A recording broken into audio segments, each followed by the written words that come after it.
Welcome back, everybody. So today I am going to be budgeting. I'm going to go over the budgeting, and I'm not excellent at this, but I'm okay, and I'm okay with so far with what I do. I still get to save money and keep pay my bills.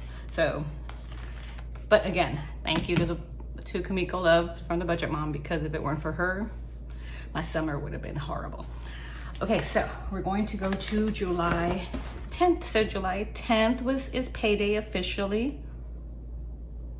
But my husband, again, I mentioned in my previous video, because we are government employees or state employees, I don't know. We work for a school district. Anyway, we both do, not the same one.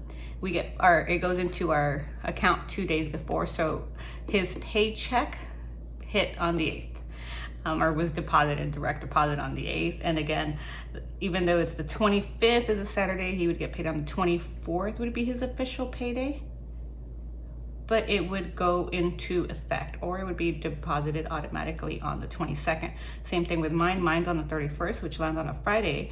So this time my payday will be on the 29th, but officially is, this day. So again, because we work for school districts, it just kind of works out. And actually, I will not get paid on the 31st because I am a teacher and I don't get paid. So there is no payday, but I have enough money there for it. All right, so let's go to July 10th. Here we go. So my husband got paid $32.44 this time around. Our carryover was not $1,900 as I anticipated. It was $1,837 for a total of $5,081.59. And my mortgage is $3,276. Tuition for my son is $428. My life insurance I didn't have to pay, or I paid it early. And water company is $70. So that gives me a total of $3,776.06, leaves me with a balance of $1,305.53. And then with that, I put in $250 for groceries for this pay period. So I put $250 for each pay period. Nothing for gas because I still have a full tank, so I don't need to fill her up this time around. $25 for my husband, and then $50 for fun. That's $325. That leaves me with $980.53. So this time I will not be saving. So I had, $980.53.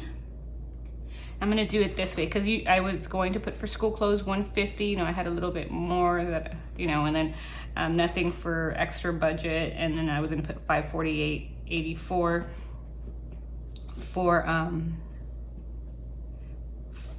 for the my savings. However, I ended up having to I signed up for classes to move over on the pay scale, and I was going to sign up for classes through university. However, it worked out where I wanted to get an additional credential, I guess. It's called a BCLAD in California. It's a bilingual, it's for bilingual studies, so I could teach the dual language program if needed. So I ended up signing up for a class which will help me with my units. I will get about 12 units, I believe. And that ended up being $889, I believe. Let me make sure. But it just completely worked out, which, again, thank you, the Budget Mom, because I didn't have to put it on a card. I didn't have to do anything. It just automatically, I was able to pay it. It was $855. So $855. And that was my cat doing who knows what. So $980.53 minus the $855 equals $125.53. So $855, and I'm not putting anything towards clothes. That left me with $125.53. I'm not putting anything towards extra debt.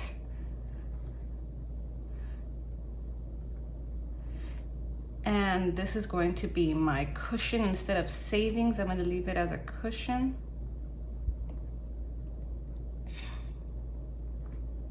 and that I still balance out to 0. Oops, 125.53. 125.53. So it's still balanced out to 0. I'm still happy with the way, I didn't put money in my savings. However, I still have savings to cover my missing July paycheck. And then what I end up doing is, like, for groceries, it's $2.50, gas is 0, my husband is 25, fun is 50. I did not put that, and I did not put that. So I would, say, okay, I want 20s, let's say 4 20s, that's 80, let's do 5, 100, 250s, so that, and then 2 20s and a 5, does that work out? Or 4 20s and 2 10s, but I just showing you kind of what it looks like. I would total, everything down here, and I would take it to the bank. I use little Post-its that I've shown you before, or I can go back here to the back and take, cut this teller slip out and take it to the bank. But because we, the COVID and all that, I have not been doing that. So I just, put it in the bank, and what I end up doing is I do my expense trackers here, and I use the last one for cash. So my, it's $3.25, and this is my cash. This is all I'm gonna be doing is, so anytime I spend something, I'm gonna come right here and say, okay, I know today I'm gonna spend. So let's say today is the 10th, and this is my cash envelope. It's coming out of no account. Well, technically it's my bank, but and I'm gonna do, we're ordering Spaghetti Eddie's. It's a restaurant, and it's food, fun.